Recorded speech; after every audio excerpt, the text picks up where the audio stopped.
Assalamualaikum warahmatullahi wabarakatuh. Salam sobat hobi bola. Di video kali ini saya akan membahas atau mereview hasil pertandingan Timnas Indonesia Senior melawan China Taipei ya di laga uji coba pada tanggal 5 September kemarin. Dan tentu kita sudah tahu semua bahwa tadinya pada tanggal 5 ini Indonesia dijadwalkan melawan Kuwait, tetapi karena satu dan lain hal akhirnya batal dan digantikan oleh China Taipei. Dan di laga tersebut Timnas Indonesia menang dengan skor telak 6-0. Tentu teman-teman sudah tahu semua bagaimana jalan pertandingannya seperti apa, tetapi di sini saya tidak akan membahas secara detail jalannya pertandingan seperti apa, tetapi ada beberapa hal yang menarik yang perlu mungkin saya bahas ya, menurut sudut pandang saya sendiri. Memang diprediksi bahwa di laga melawan China Taipei ini, Patrick Kluivert akan menurunkan beberapa pemain yang biasanya duduk di bangku cadangan gitu, atau biasanya sebagai pelapis. Dan ia diprediksi Coach Patrick Kluivert ini memberikan kesempatan kepada para pemain yang jarang diturunkan sebagai starter gitu. Dan terbukti akhirnya Coach Patrick mayoritas menurunkan beberapa pemain yang sebelumnya berada di bangku cadangan ya. Seperti Sean Patinama, lalu Nathan, lalu juga ada Eliano Renders ya, Sananta, Jordi Amat ya, dan lain-lain.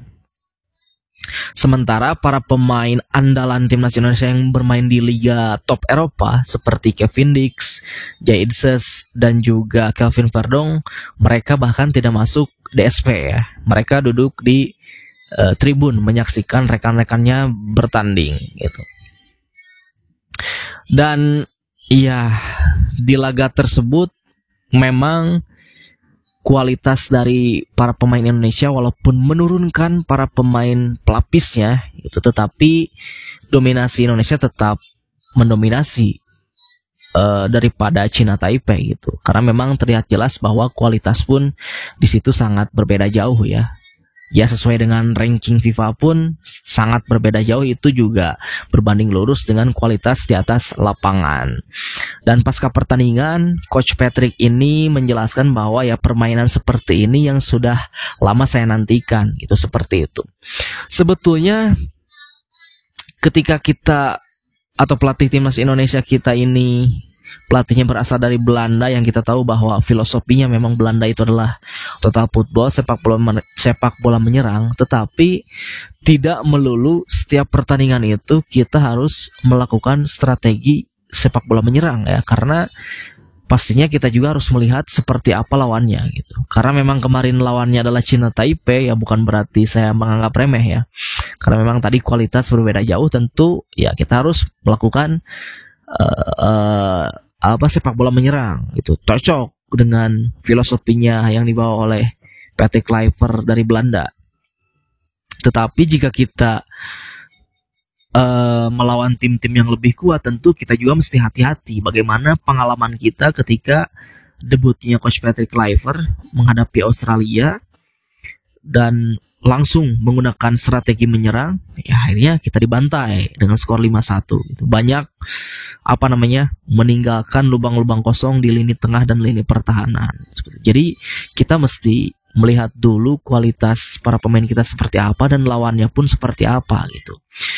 Karena ketika nanti di kualifikasi round 4 kita menghadapi Irak dan juga Arab Saudi, tentu itu mesti hati-hati. Jangan terpaku kepada Coach Patrick Kluivert ini punya filosofi dari Belanda itu gitu. Tetapi sekali lagi kita mesti mengamati bahwa memang Irak saat ini setelah pergantian pelatih antara dari Jesus Casas ke Graham Arnold itu memang performanya sedang agak turun gitu ya.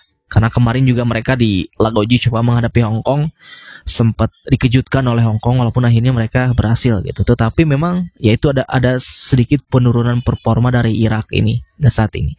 Sementara Arab Saudi, mereka saat ini sedang TC di Eropa ya, di Ceko Praha, dan kemarin mereka uji coba dengan Makedonia. Tentu mereka sangat mendominasi dan memenangkan pertandingan dengan skor 2-1 gitu. Nah, tentu ini kita mesti melihat bahwa ketika kita menghadapi tim seperti Arab Saudi yang saat ini mereka telah kembali menemukan performa mereka, tentu kita jangan gerasak gerusuk dengan strategi menyerang gitu.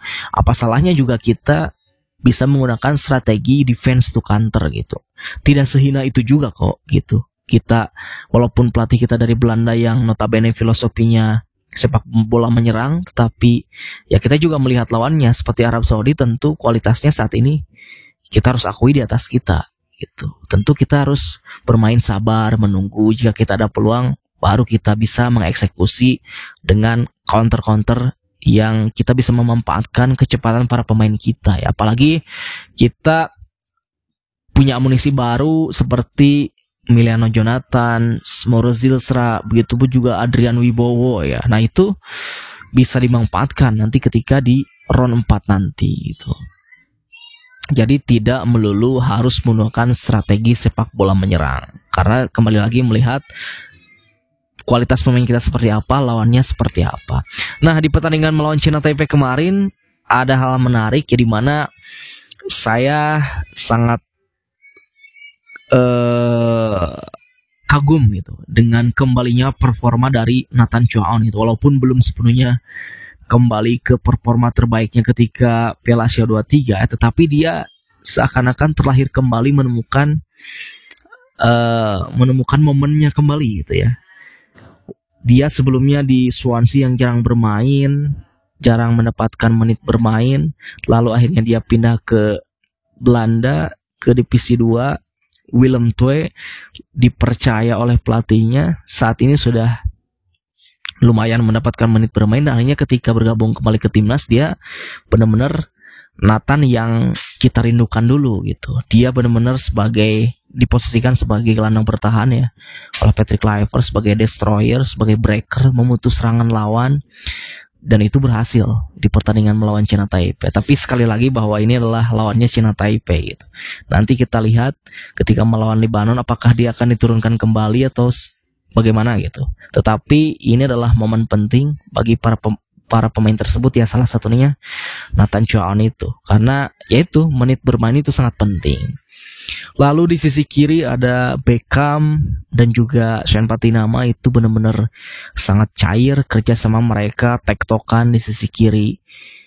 Timnas sangat-sangat eksplosif ya, dengan pergerakan-pergerakan Beckham, lalu juga tusukan dari Sven, crossing-crossingnya itu benar-benar terlihat ya di laga tersebut. Jadi memang ini menjadi kesempatannya Patrick gitu di ajang uji coba ini ya. Walaupun eksperimen-eksperimen seperti itu menimbulkan beberapa risiko jika kita mengalami kekalahan gitu, hasil imbang atau kalah gitu. Kalau menang ya kita mendapatkan poin yang bisa meningkatkan peringkat ranking FIFA kita. Tetapi jika kita meraih hasil imbang dan juga kalah, apalagi menghadapi tim yang di bawah kita peringkatnya, nah itu akan beresiko juga. Tetapi pada akhirnya kita bisa meraih hasil positif ketika melawan China Taipei.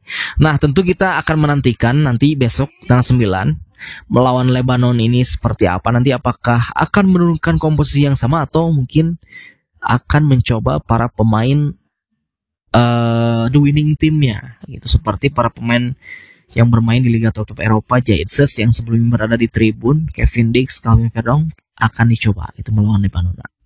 Nah kita tunggu strategi dan skema apa yang Patrick Kluivert akan bawakan ketika melawan Lebanon ini. Jadi nanti di 2 pertandingan tersebut Patrick Kluivert bisa punya plan A, B, C, D dan seterusnya untuk menghadapi Irak dan juga Arab Saudi nantinya. Begitupun juga dengan Irak dan Arab, kita akan nantikan pertandingan uji coba kedua mereka seperti apa ya. Gitu. Mungkin itu saja review dari timnas senior kali ini. Sampai jumpa lagi di video selanjutnya.